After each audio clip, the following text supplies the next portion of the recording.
so much, everyone, for staying with us. Our attention is now on Kogi governorship, Kogi, Bayelsa, and Imo State governorship election. Well, INEC, National Commissioner in charge of voter education and publicity, Mr. Sam Olumeko, has come to say the commission is worried about the spate of violence and clashes that have been seen over the last few days and weeks. And he says that the commission is worried that the nation, things are heating up, and that cannot be sustained, as those kind of violent situation cannot be allowed to go on as the election draws close. It's just about a month before the election, and the commission said it will continue to closely monitor the situation and sustain its engagement with security agencies and stakeholders to ensure a peaceful conduct of elections in the three states. The commission says in the engagement that they had with political parties, the commission has constantly called on parties to rein in their supporters from actions capable of jeopardizing the peaceful conduct of elections in Nigeria. Already we're seeing some kind of violence. Some of the pictures that you can see on your screen, some situation that may not be relating to politics or election in Imo State. What we've seen in Kogi State relating to politics and gunshot marks on vehicles, allegations and counter-allegations between political parties in Kogi State. Kogi State seems to have been the hotbed of some of these activities. Let's get talking, everyone, and I have some very good experts tonight to dissect these issues for us. I have a security consultant expert, Dr. Nwokolo. He's the head of Nextier. Thank you so much for joining us tonight. I appreciate your time. Thank you, Shim. Dr. Nwokolo, thank you so much. You have also done an intense research on this matter.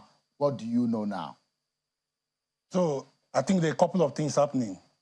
First, this will be the first election that is coming under the leadership of President Tinubu. First. So you have two governors who are running for re-election, and you have a governor who wants to hand over to someone from his party. So in Kogi, for instance, you have APC against SDP. In Imo, is a three-way fight between the Labour Party, the APC, and the PDP. In Bayelsa, is a two-way, almost like a two-way fight between PDP and the APC. Now, when you look at all this, what we are seeing are violence that are mopping from original existing issues. For instance, in Imo, just like what he said, in as much as their political violence, this political violence are exacerbated by existing secession agitation and other forms of issues like the unknown gunmen and so on going on in that area. Incidentally, this area runs from what we currently call the belt of violence in the southeast, which cuts across Olu to Okigwe side of Imo State. So this is where most of these things will play out.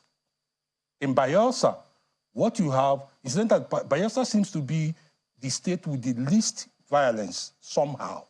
However, at the moment. However, what we are seeing is in the southern Ijo area. Incidentally, that is where the governor running for the governorship candidate from APC is from. And the PDP are making an inway into the place. So that is where you are having this kind of violence. Incidentally, you have court members who are former militants showing interest in politics, and are easily used by politicians, deploy them for what they want to do. Like just he said, Kogi State is showing more direct political violence. However, you can't rule out that there's a lot of issues of terrorism in some part of Kogi that is always equally making some kind of negative role to what we're experiencing. So in overall, we are looking at an election where the state's ability to deploy state security resources to do a lot is being limited. So we could see that there's showing of naked power by politicians. They are all moving all out to clinch power.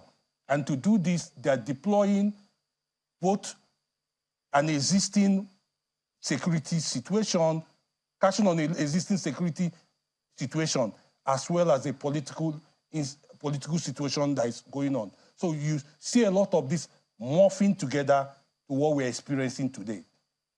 And if you look at it, for example, Kogi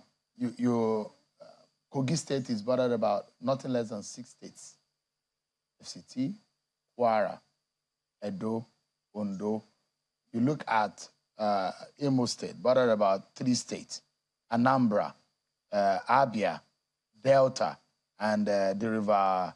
River State.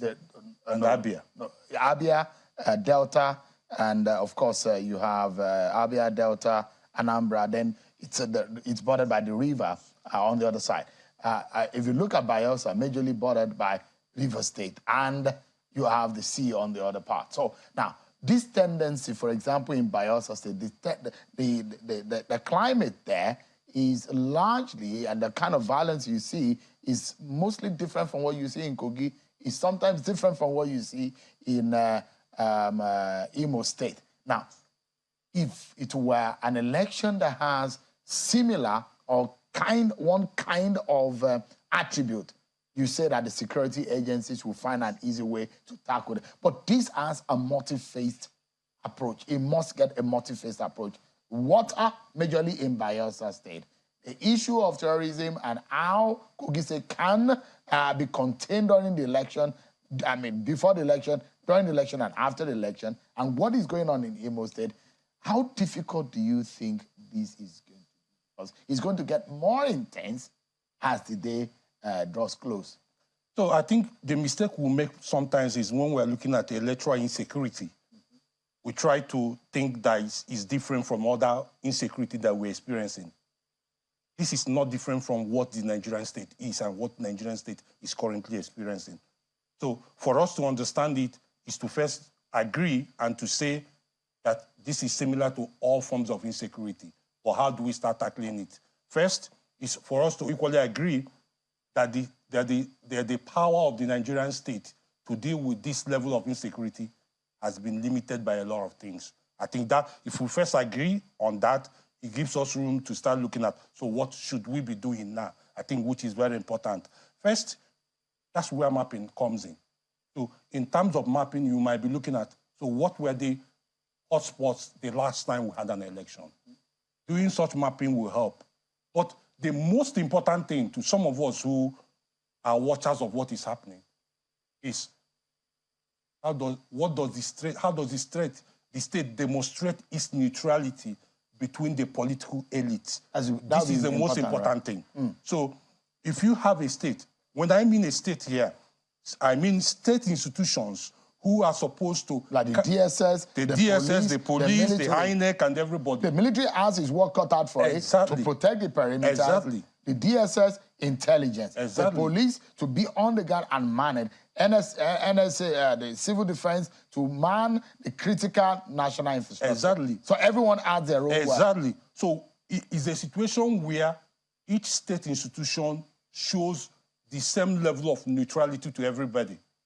It becomes easier to start handling. But we've seen some kind of activities in Imo State from yesterday, 2 days ago. So that is getting a lot of reaction good. Too. So these are the kind of things that increases the tempo. So for an instance, if I am a political party and I am thinking that someone is going to use the federal might or the state might to win an election, so what do I do in that instance? It pushes me to become extendable. Self-help. Exactly. All right. Dr. Nwokolo, give us your parting shot. So I think first is to say that INEC does not control the security apparatus. It's controlled by the Nigerian state, who in turn is directed by the government in power or any government in power. So what we should be seeing here is that INEC should work with the security with whatever security structure that is given to it. It's equally important to understand that this is a situation where APC will want to retain their state that they currently have. PD will equally want to retain their power, the state they equally have. However, what is key in most of these things is that that we start looking at where the last issues happened the last time, to use it as a template in curbing whatever electoral violence that might likely occur. Dr. Nwokolo, who is head at Nextier, thank you so much for your time tonight, and a security expert. That's our bit tonight on the program tonight. Thanks so much, everyone, for watching. God bless Nigeria.